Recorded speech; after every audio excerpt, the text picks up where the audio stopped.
Hello, everyone. Sam Herman, and I'm here with my co-hosts, Sterling McCall and Alex Rubin. Welcome to today's show of WZYK, your home for sports. Hey everybody. Earlier today, we learned that the Predators made a trade for Mike Fisher. So now that earlier today we listened to Mike Fisher's press conference, now let's take a listen on Poyle's press conference from the Nashville Predators. Everyone, and welcome in here on NashvillePredators.com. Tom Callahan, joined by Predators General Manager David Poyle, as the Predators have made a deal today acquiring Mike Fisher from the Ottawa Senators. And David, first of all, you talked about needing to go out and get a top six guy. You get Fisher from the Ottawa Senators. Just talk about why he's the guy you want. Well, we think he's a terrific hockey player. I mean, he's certainly a Predators type of player. He's a hard player to play against. He plays a very aggressive, physical game. Very consistent. For the last 5 years, he scored 20 or more goals. He plays in all situations, power play, penalty killing. He's got over about 18.5 minutes of ice time, which is more than any Predators player has this year. He's played in 75 playoff games. That's more than any Predators player. So we think he's going to be a real good fit for our lineup.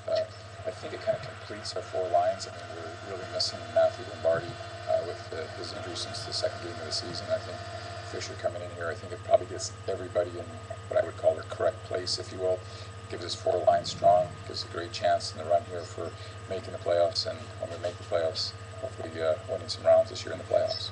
The Predators give up two draft picks, a first rounder next year. Was it any easier to part with that pick, knowing you had that one from New Jersey early in the second round? No, it's hard. I mean, again, there's when you're making a trade, it's players off your team, it's your prospects or it's your draft picks. I guess this was the lesser of the three. I mean, I told Ottawa manager Brian Murray that I really needed to keep my lineup intact because we're trying to get better, so I couldn't give away something.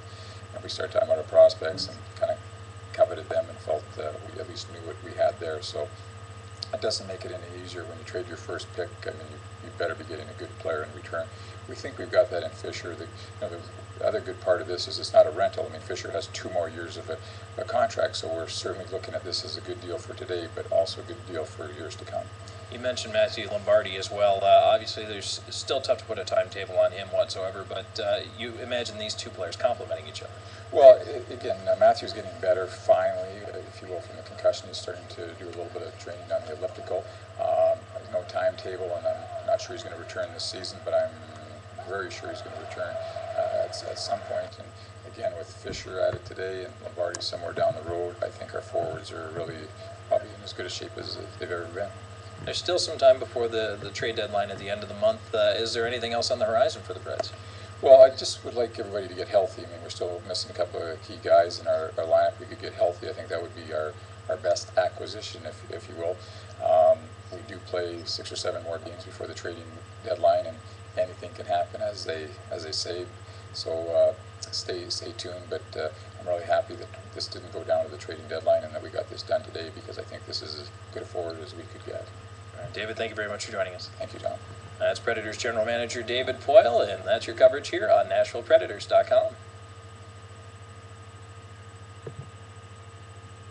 Stanley, go ahead. Alright. In UFC news, undefeated featherweight Chad Mendes has a lot to celebrate this week after successfully making his UFC debut with an impressive performance against Michiro Omingawa. Mendes has now signed on for his first UFC contract.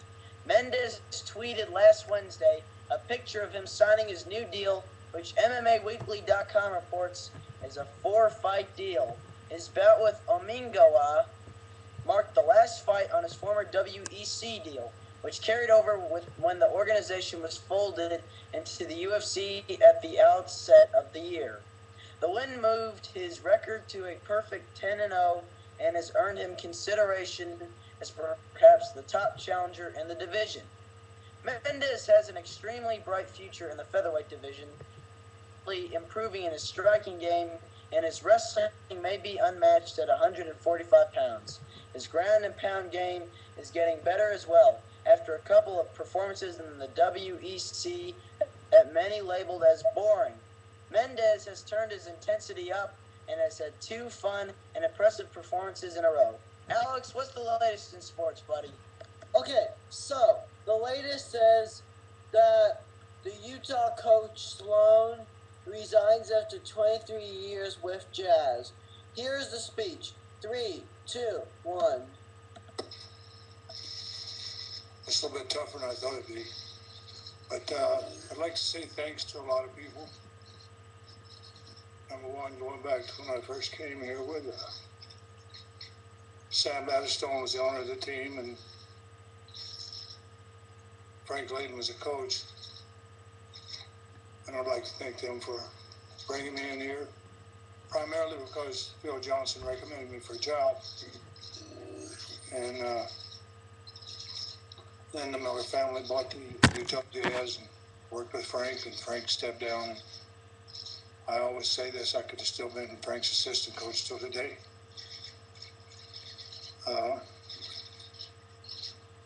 I've been fortunate to have terrific people to work with. I mean, my coaching staff, all the coaches who work with us. The fans in this organization have been second to none. We lose 56 games, we still have a tremendous crowd coming watching our team. Players, I have terrific players. Been fortunate enough to have great players to coach, have an opportunity to compete. And I think I've been blessed for being here for the number of years that I've been here as a head coach. I will say this, when I took the job as head coach, Craig Thorpe came to me and said, good luck. I said, all I asked is be fair. And the fans have been fair, the reporters have been fair, all the people who have been responsible for me being here for as long as I have been more than fair, and I thank you for that. 26 years is a long time to be in one organization, and I've been blessed. But today's a new day. I get this over with. I know I'm going to feel much better. My time is up, and it's time for me to move on. And I'd like to thank the Miller family for sticking by me throughout my career here as a coach. And that's it. All right. Bye, everyone. Bye, everybody. Bye. Thanks for tuning in to WZYK's show. Stay tuned. We might have a special feature tomorrow if any more big news happens leading up to NHL trade deadline.